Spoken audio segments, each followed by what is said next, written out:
como ya le informaba al inicio de Mesa Central, este fin de semana comenzó en la Ciudad de México la 7ª ronda de negociaciones del Tratado de Libre Comercio de América del Norte. ¿Qué se espera? ¿Qué se discutirá? Pues para analizar el tema me acompañan Jonathan Ruiz, Baude Barrientos y Abraham González. Bienvenidos. Muchas gracias, Susana. Eso sí. Pues bueno, ¿qué temas se tocarán en esta ronda que podría ser decisiva y también cuántos se esperan cerrar? Sabemos que se pondrán sobre la mesa pues los más álgidos que han venido arrastrando durante las otras rondas. Sí, pues mira, Susi, la verdad hasta ahorita el balance ha sido bastante pobre. O sea, tenemos que poner el contexto, ¿no? Se han cerrado tres temas, solamente 3 temas.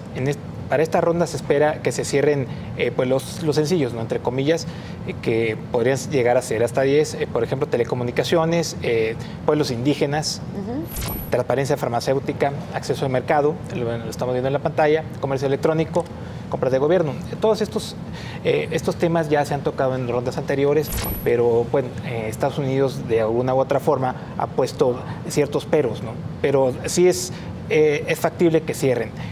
Y para los próximos días, bueno, a lo largo de esta ronda, los temas que no se van a cerrar, pero sí que podrían tener un fuerte avance, en particular el de reglas de origen, se va a tocar en 3 días. Okay. O sea, va a haber 3 mesas. La mesa de discusión se va a reunir en 3 ocasiones, junto con la de servicios financieros y la de prácticas regulatorias. Bueno, aquí estamos viendo los temas álgidos que se van a discutir y el número de días que se están tocando, ¿no? En el caso de reglas de origen, bueno, hasta hace unos momentos se pensaba que realmente no iba a haber ningún arreglo, ¿no? ¿Por qué? Por la postura de Estados Unidos, que dice no, o sea, es mi plan que tengo, que lo conocemos del 85% de contenido regional, el 50% para el total de Estados Unidos. Contenido estadounidense. Ajá. Exactamente. Pero hace unos momentos nos llegó información de que desde Washington le mandaron a hablar al representante en la mesa automotriz. Le dijeron, señor, ven para acá, porque va a haber una reunión muy importante a partir de hoy y hasta el próximo jueves entre las 3 grandes de Detroit y Robert Lighthizer, que es el representante del USTR, y Jason Bernstein. Creo que esto ya es, esto que comentaba Baude, ya es, digamos, una integración un poco más firme de lo que, de cómo debe negociar Estados Unidos. Tardaron 7 rondas, pero bueno, ya se reúnen con los representantes, ¿no? del sector automotriz para tratar de hacer una estrategia en conjunto. Habíamos visto en las reuniones anteriores, pues que había una ruptura grande, digamos, digamos como una barrera, una especie de barrera entre el gobierno y las propias automotrices, los propios industriales.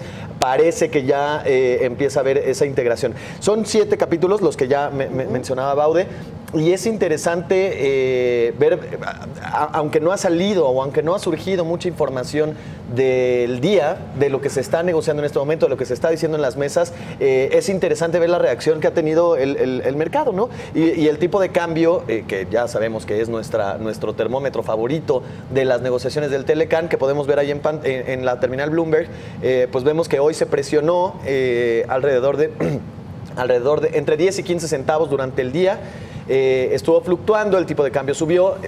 Vaya, coincide con el inicio de las negociaciones. En realidad, el inicio de las negociaciones fue el domingo, más a nivel técnico, y bueno, ya se irán integrando otros representantes comerciales de los tres países. Me llama la atención también el llamado que hoy hace Juan Pablo Castañón, del Consejo Coordinador Empresarial, a decir, paquetar los temas. Exacto, vamos a negociar estos temas difíciles, vamos a negociarlos en paquete, y eso se hace en una mesa ministerial, ¿no? No vamos a dejar a los técnicos, no vamos a dejar a representantes de niveles medios o de niveles bajos, no, lo tienen que revisar los propios secretarios de comercio y digamos al nivel más alto. ¿Por qué? Porque son los temas más difíciles, son los temas que podrían tener un impacto mucho más fuerte en el comercio entre los 3 países. Claro. ¿Qué opinas de esa propuesta? Sí, es que primero tenemos que ver el contexto. El bosque se comprende de más de 30 capítulos del Telecán. Ese es el total de los capítulos. Estamos viendo que se renegocian 10. Creo que son los 10 que se están negociando, digamos, aquí en México. Los temas técnicos, los menos polémicos. Y ahí quedarán, ¿no? Hay otros más polémicos que se empaquetarán, como dijeron ya mis compañeros, y ese empaquetamiento tiene que ver con justamente el tema de la renegociación, la cláusula sunset, que es cuando se acaba el Telecán si alguien no está de acuerdo.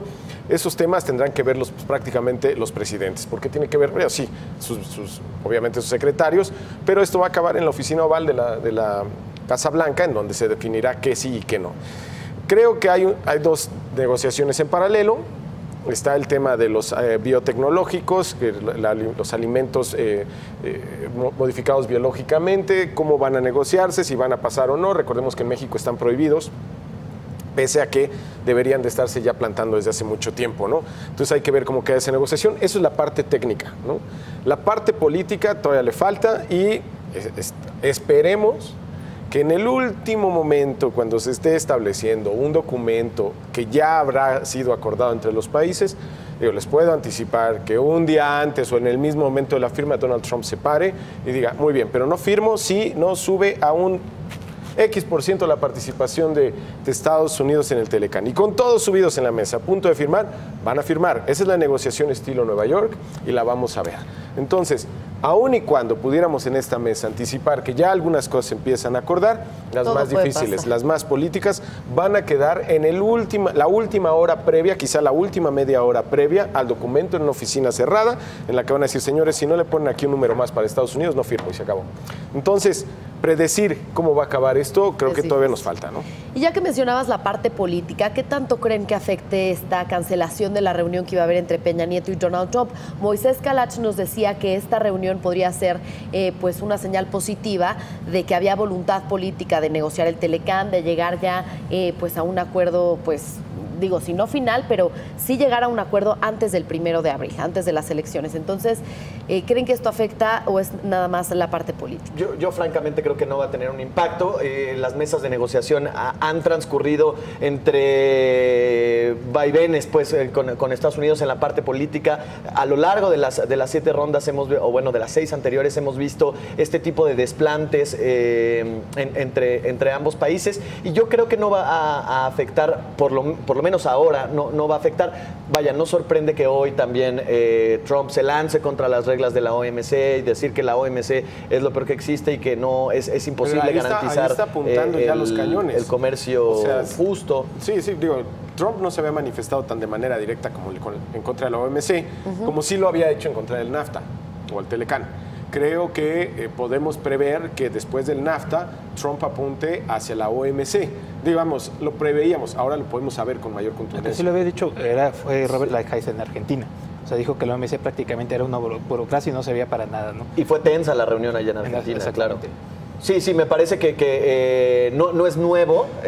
Quizá el tono que utiliza, bueno, pues es porque es Donald Trump, ¿no? Porque así utiliza esos tonos normalmente para hacer declaraciones. No me parece algo nuevo, me parece también que es algo más de estrategia, porque así le gusta negociar. Porque así le gusta negociar, meter ruido, y es lo que comentaba al inicio. Lo podemos ver en el tipo de cambio, podemos ver... digamos, esos vaivenes que existen y esos jaloneos que existen, y es que es el estilo de Trump, así negocia, pues. Recuerden las palabras de Carlos Slim en diciembre del 2016, en un evento organizado por esta organización, por Bloomberg, en la cual se expresaba de la siguiente manera. Recuerden, Donald Trump no es Terminator, es negotiator. Y eso lo dijo Carlos Slim, el más prominente de los empresarios en México. Así es. También en su libro Trump dice que respeta a un rival que negocia duro. O sea, alguien que se obliga a las primas de cambio, Donald Trump, pues lo trata como un trapo, ¿no? Realmente, ¿no? En este caso, refiriéndonos a la cuestión política, quiero enfatizar la posición del presidente Peña Nieto. O sea, el hecho de que haya cancelado, ya la segunda vez que cancela un viaje a Washington, porque el señor Trump siempre pone el muro Pero es que hablamos de dos tipos de personas. Estamos hablando de un político entrenado en el Estado de México que, con todo el respeto, no tiene la visión internacional que sí tiene, digamos, la política estadounidense, y que de alguna manera... Tenía. Bueno, la tuvo. Ahora se ha vuelto provinciana, efectivamente. Claro.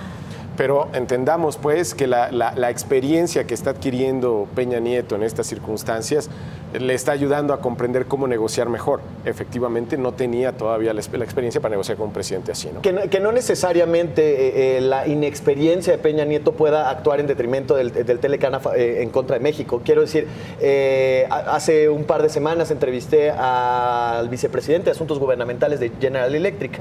Él es, su nombre es Karan Bhatia y él... digamos, es el representante de General Electric con todos los gobiernos del mundo, porque además tiene presencia en 180 países. Lo que él me decía es, México tiene muy buenos negociadores, con muy buena experiencia. Con esto quiero decir, no, la inexperiencia de Peña Nieto no necesariamente va a impactar pero estamos hablando de las conversaciones entre presidentes. Ahí no se involucran. Entiendo que no necesariamente va a impactar en lo técnico, no. Sí, pero al principio de este programa estábamos hablando justamente en donde sí. Cláusula sunset, el tema del porcentaje de participación de productos estadounidenses en el porcentaje de un automóvil final. En eso sí se va a acabar deliberando en términos sí, va a ser una serie de telefonazos, ¿no? El último día, no sé si sea marzo, que ya es muy probable que no, que quizás sea en septiembre o incluso el 2019, ¿no? Pero van a estar en un conference call los tres presidentes y van a resolver eso, tal y como sucedió con el Telecán. Pero en 2019 ya veremos con quién. El original, bueno, con sea quien sea. Y ya que regresamos al tema de los capítulos, también hoy se dio a conocer información de que los demócratas en Estados Unidos dijeron que si no se llega a un acuerdo para mejorar las condiciones laborales de los trabajadores en México, el Congreso estadounidense no va a firmar un acuerdo. Entonces, este tema a mí me parece de suma importancia porque puede crecer mucho más de lo que parece, más allá de las declaraciones que hasta ahora he escuchado 2, 3 personas diciendo, bueno, son 2 personas, sí, 2 personas demócratas, dos personas demócratas que le pueden dar el apoyo al pretexto que necesita Trump para poder frenar una negociación. Y es un tema importante también para México porque si bien sí se necesita una revisión a las condiciones de los salarios, por supuesto, el Banco de México también ha advertido varias veces que una presión salarial puede traer de nuevo mayor inflación en el país. Entonces, ahora está en un momento en el que pelea por bajar las tasas de interés a costa probablemente de crecimiento económico, y bajo ese contexto hacer una negociación o incorporar el factor de una revisión al salario mínimo, por ejemplo, o a otras revisiones salariales, me parece que va a ser un tema grande, porque esa propuesta en Estados Unidos encontrará mucha resistencia en México por cuestiones económicas. Pero creo que más bien, o sea, el tema puede crecer, pero no porque algo tenga que ver en México. Si yo soy un político estadounidense, afín o no a Donald Trump, y me volteo y les digo a los trabajadores estadounidenses, oigan, fíjense que si ustedes están perdiendo su trabajo es porque allá los mexicanos les están pagando una miseria, y esa es la razón de que estén llevando los empleos para allá. Yo voy a trabajar porque allá les paguen bien y entonces sí compitamos en igualdad de circunstancias. Entonces se convierte ya en una conversación muy comprensible para un público que yo espero tener al momento de mi votación para cuando yo quiera reelegirme. Entonces creo pues que hay capital político, y no solo en Estados Unidos. En Canadá, recordemos que ahí inició la conversación. Claro, los sindicatos por supuesto han insistido fuertemente. Pero luego podríamos pensar qué bueno para los mexicanos, ¿no? Que están abogando por los salarios de México. Atención, que buena parte de la manufactura en México está aquí, de la importada quiero decir, por los salarios. Entonces, si de pronto empiezan a subir los salarios en México, empezaría, en el mejor de los casos, una presión, pero para aumentar la competitividad o la productividad de los mexicanos. Dicen que debe de en lugar de estar ensamblando cosas, pues tengamos un mayor valor agregado produciendo ingeniería, ¿no? Sí, claro, que ese siempre ha sido el punto de, bueno, Banco de México, cuando estaba Agustín Carstens, que decía, no hay que quitarnos de la mente el hecho de que para subir los salarios debe estar ligado con la productividad. Por supuesto, y eso no se arregla, vaya, esa discusión es una política conjunta con muchos sectores, no solamente con la Secretaría del Trabajo, no solamente con la Comisión de Salarios Mínimos, se arregla con la Secretaría de Educación Pública, con las universidades, con un chorro de participantes que al final pues tendrán. Y con quien nos están viendo, digo, generalmente la gente deja la responsabilidad en manos de las instituciones. Creo que cada individuo también es responsable de prepararse de la manera que ve en su sector para ser más capaz, ¿no? Sí. En ese sentido, Susi, yo lo veo un poco como predicar en el desierto, ¿no? ¿Por qué? Porque no puedes por decreto, aunque lo digan los demócratas, de estas 2 personas, todo el Congreso republicano, pues son buenas, no pasa de buenas intenciones, ¿no? Porque, como comenta Jonathan, todos es dinero, ¿no? O sea, esto es una cuestión monetaria, por algo están las empresas estadounidenses. Si no, dicen, oye, es que el salario en México ya se duplicó de $2 por hora a 4. Señores, vamos a Centroamérica. Ahí están en $1.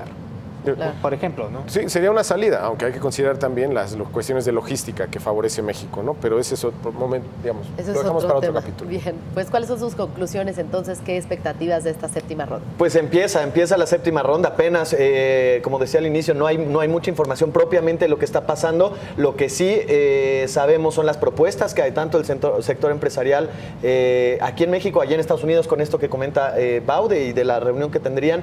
Creo que es una reunión en donde ya se anticipan más fricciones probablemente o donde los temas más álgidos van a empezar a tomar relevancia y pues hay también decisivos en cuanto al tiempo que tomará el término de las negociaciones y si se extiende, ¿no?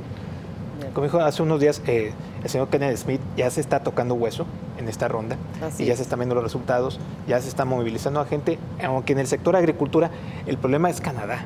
O sea, Canadá no da su brazo a torcer para nada en cuanto a la cuestión de los lácteos. Y eso es algo que le interesa muchísimo a Estados Unidos. En el caso de las reglas de origen ya se pueden destrabar, incluso en esta misma ronda.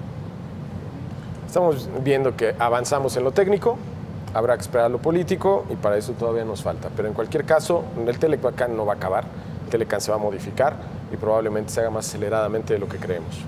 Pues eso esperemos de esta séptima ronda de negociaciones que arrancó ayer en la Ciudad de México.